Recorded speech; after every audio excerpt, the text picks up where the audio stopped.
Bonjour à tous. Beaucoup de catastrophes naturelles éclatent dans le monde et à l'heure actuelle, nous avons le cas d'Haïti qui nécessite d'extrêmes urgences pour aider cette nation sinistrée par le séisme meurtrier du 14 janvier 2010 qui a déjà fait au moins 300 000 sans-abri et plus de 40 000 morts. Ce cas d'Haïti pousse également à penser que cela puisse nous arriver.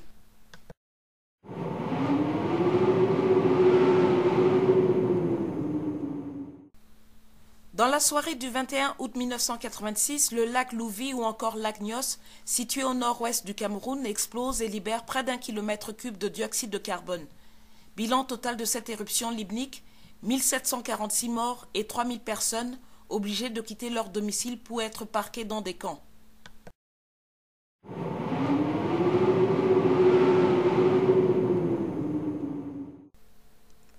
Du 28 mars 1999 au 17 avril 1999, le mont Cameroun ou Char des Dieux, situé à près de 70 km de Douala, capitale économique du Cameroun, se met en éruption et donne une coulée de lave. Autre éruption du 28 mai 2000 au 10 juin 2000.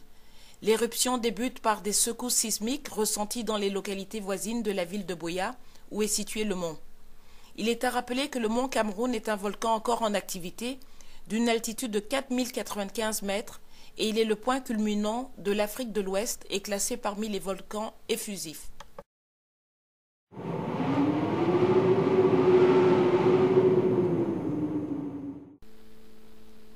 Des géologues s'attendent encore à une nouvelle éruption d'ici 2015, voire 2020 au plus tard. Si l'explosion est violente, une partie de Douala pourrait être touchée par le feu, et ce serait pire qu'en 1922 où le Char des Dieux a fait plus de 100 morts et détruit des infrastructures ferroviaires et de nombreuses plantations. Quelques questions se posent. Est-ce que la diaspora camerounaise est en mesure d'aider valablement le Cameroun en cas de séisme? Y a-t-il des secouristes, des pompiers, des médecins spécialisés en catastrophes? Il est encore temps de se préparer au pire.